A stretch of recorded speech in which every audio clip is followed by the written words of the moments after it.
What's up, y'all? This your girl FTM, and thank you so much for tuning in. We're going to go ahead and get into volume 5 of You Got the Power, and it's entitled Acceptance. Let's get into it, baby. Let's go. FTM. And I'm going to be honest, at first, FTM was supposed to be a book. It was not supposed to be a lifestyle or a movement. It was supposed to be a book, and it was simply after, like, I had went through a lot of stuff in my life dealing with my family and also relationships in my life, friendships as well. And also myself, like I was battling myself around that time too. So I was kind of going through the motion of trying to accept the flaws within myself. And a lot of people still to this day don't know what FTM means. Like, believe it or not, I say it all the time, but people really still don't know exactly what it means. So I do want to take a little time out to explain again to my new followers and to my new subscribers, to people that really don't know the meaning behind FTM. Because I don't want y'all to just be like, oh, FTM. You know what I'm saying? But not really know what it means. Facing the music, it has a meaning. It's a deeper meaning. And it has nothing to do with me singing. Put that out there too. Nothing at all. I remember praying so hard, y'all.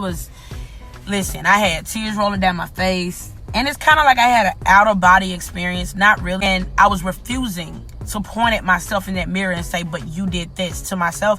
I was refusing to do so. But I had no issue with pointing everywhere else and blaming everyone else. And that's when I kind of...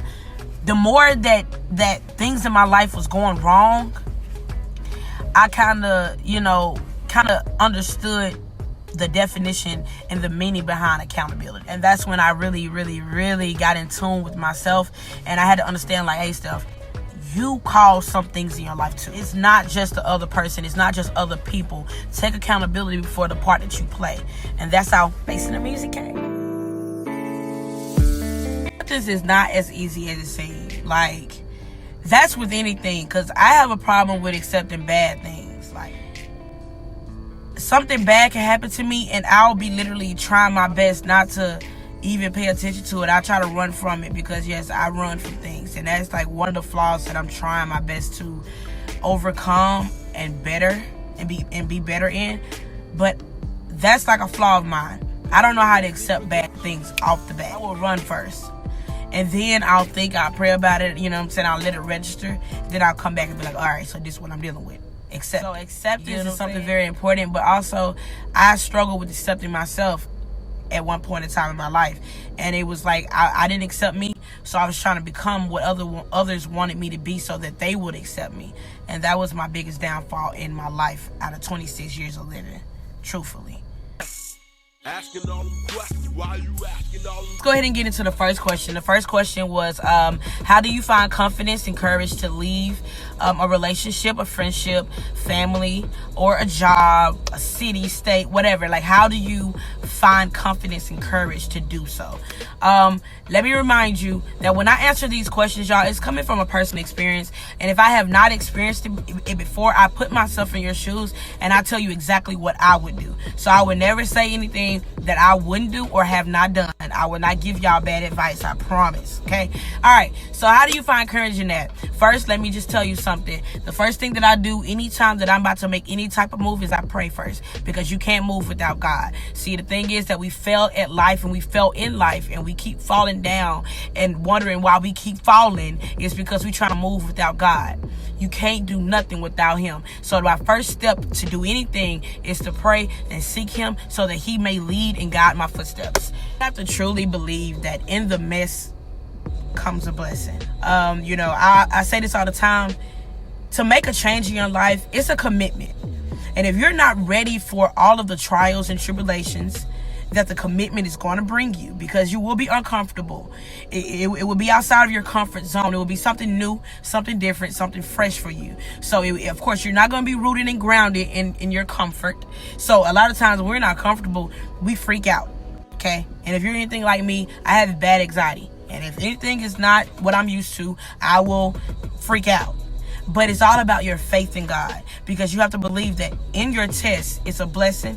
In your mess, there is a blessing. God is rearranging. He's working it out. He's piecing those puzzles together. So while he's doing that, all you have to do is just believe it.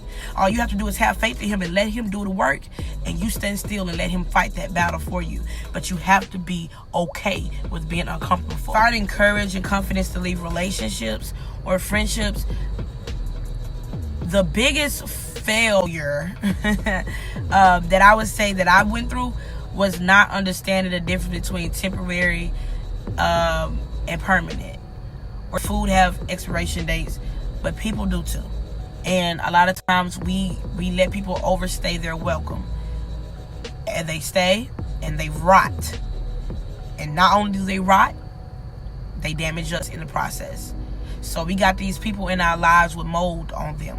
So have to make sure like that you're accepting what people are giving you. Okay? Like whatever someone is handing you and showing you, accept that for what it is. My biggest mistake that I ever made in my life was make excuses for people who constantly show me who they are. That's like the worst thing I could have ever done in my life. You know, when you make excuses for people, you're not accepting that. You're not accepting who they really are. You're going by what you want them to be and what you think they have the potential to be. But no, accept what people are showing you. It'll pay off in the long run. You also have to accept your right now, where you're trying to go, and also accept the steps that it's going to take for you to get to where you're trying to go. Acceptance plays a major part overall in any type of change. Job, friendship, relationship, family. So let's go ahead and get into question number 2, y'all. This question was asked by Ebony. Thank you, Ebony, for sending in your question. Her question was, how do you accept the fact that you're not accepted by your family or people in general? Listen,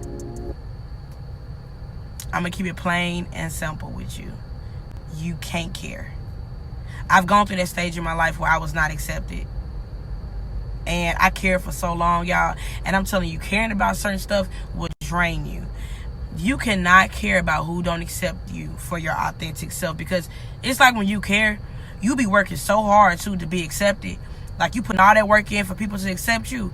And all while you working hard, you are taking away from your authentic self and your worth. As long as you accept yourself for who you are, you don't even have to care, or you shouldn't care about who don't. God accepts you. He loves you. So chug up the deuces to people who don't. Sorry. God be trying to show us stuff in plain sight, and we turn our heads like, no, God, I don't want to see that. That ain't what I asked you to show me. Show me this. Or I asked you to do this. I don't want to see that. No. We are so insubordinate to God. And that's why we in the predicament that we're in. God is refusing to take us higher and move us on to the next level because we won't even accept what he's showing us. God will show you for years that somebody ain't for you. God will show you for years that this person isn't meant to be in your life, that this person is out for this, or this person is trying to harm you. You know, these people aren't the crowd that you need to be associated with. God will be showing you that for years, and you continue to walk around like this, and then you wonder why, and then you want to cry. You want to cry because it ain't happening. God ain't playing with you. God will keep you right where you at. It's all about denying your right now, the more that you will stay in your right now. You have to accept what happened, what didn't happen, what you felt should have happened. Whatever did not happen, understand that God blocked it. Okay? Your idea of what you want your life to be may not be the best idea. God has the last say so. You have the power to go get what's rightfully yours. Okay? So accept everything in your life. Accept your present so that you can get to your future. Grab that big bag of acceptance and move on with your life and go and get it. You have the power. God has the power, so you know you have it. Forgive people. Move on with your life. I hope y'all enjoyed this episode. This is Volume 5. Acceptance, and FTM is out of here. I love y'all so much.